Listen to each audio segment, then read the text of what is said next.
Operation सिंदूर पर आज चर्चा में सरकार की ओर से ऑपरेशन सिंदूर की सच्चाई जो पहले बताई जा चुकी है वो बताई जाएगी और तर्कों के माध्यम से ये बताया जाएगा कि विपक्ष बिना किसी ठोस सबूत के जिस प्रकार के अभी तक तर्क दे रहा था वो तर्क बेमानी थे और राजनीति इस संवेदनशील मुद्दे पर विपक्ष करने पर बाज नहीं आया।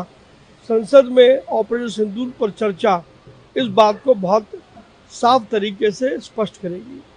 उनका कहना है कि क्या प्रूफ है कि पहलगाम अटैक वाले टेररिस्ट पाकिस्तान से आए थे, हम लोग अज्यूम क्यों कर रहे हैं? देखिए, कांग्रेस की मानसिकता ऐसी हो गई है, क्या अब हमें हर बात का प्रूफ देना होगा?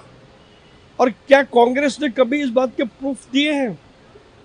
70 साल कांग्रेस ने देश पर राज किया, लेकिन कांग्रेस के नेता अभी तक उस औपनिवेशिक मानसिकता से उबर करके नहीं आए हैं। यही देश का दुख है।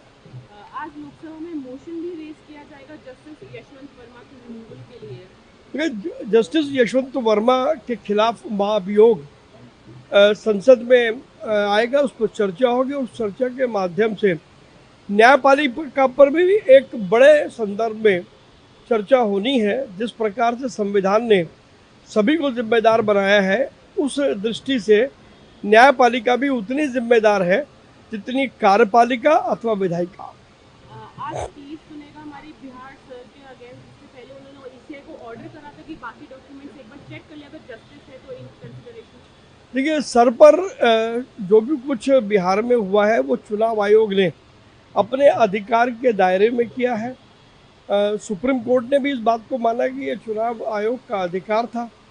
और सबसे बड़ा मूल प्रश्न ये है कि क्या मरे हुए व्यक्ति, क्या जिनकी डबल सिटीजनशिप है, या वो व्यक्ति जो हिंदुस्तान के नागरिक नहीं हो सकते, क्या ऐसे लोग वोटर सूची में रहेंगे? क्या विपक्ष ये चाहता है?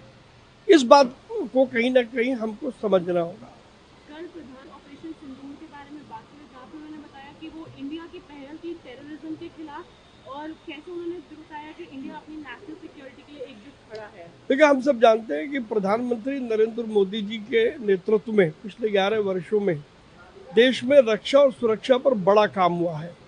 और ये बात बिल्कुल तय है कि भारत किसी भी सूरत में देश की सुरक्षा से समझौता नहीं करेगा। ये बात माननीय प्रधानमंत्री नरेंद्र मोदी जी ने अनेकों बार कही है और यही शाश्वत सत्य है। 9 साल पहले नीतीश कुमार ने लिकर पे बैन लगाया था, उसके तेजस्वी यादव ने हिंट दिया है, कहते हुए कि हो सकता है इस बार रिव्यू किया जाए और बैन हटा दिया जाए। तेजस्वी यादव जिस सपने में सत्ता के शिखर पर अपने आप को महसूस कर रहे हैं, मुझे लगता है पहले वो सरकार में तो आए। बिहार की जनता ने ये तय किया है कि आने वाले विधानसभा चुनावों में वो एनडीए की सरकार को एक बार फिर बहुमत देगी। और जिस शराबबंदी के कारण से बिहार प्रगति पर चला है, क्या वापस तेजस्वी उस शराब को खोल करके और बिहार को नर्क में झोंकना चाहते हैं? मल्लिकार्जुन खड़गे का एक स्टेटमेंट आया है जिसमें उन्होंने अपनी नाराजगी जताई है। उनका कहना है कि 1999 वाले असेंबली इलेक्शंस में उन्होंने एलओपी की तरफ फाइट करा, लेकिन वो एसएम कृष्णा से हार गया, उनको चीफ मिनिस्टर बना दिया गया। उन्होंने आज तक जो भी पार्टी के लिए करा वो सब ड्रेन में चला गया है। इससे साफ पता लगता है कि कांग्रेस में केवल उन्हीं का सम्मान है जो एक परिवार की चर्चा करते हैं। अब मल्लिकार्जुन खड़गे अपने दर्द को बयान करें तो ये कांग्रेस की वास्तविकता को बताता है। बस एक आखिरी सवाल, मोहन भागवत का कहना है कि Bharat should not be translated, otherwise it will lose its identity. बिल्कुल सही कहा आदरणीय मोहन भागवत जी ने। भारत भारतीय है, और जब हम भारत को किसी और नाम से पुकारने की चेष्टा करते तो हमारे भारत की संस्कृति, हमारी सभ्यता, वहाँ पर हम उसको पीछे छोड़ जाते हैं। और जो देश अपनी संस्कृति, सभ्यता को साथ में लेकर के नहीं चलते, वो देश बहुत अधिक प्रगति नहीं कर सकते। इसलिए भारत भारत ही है और भारत ही रहेगा।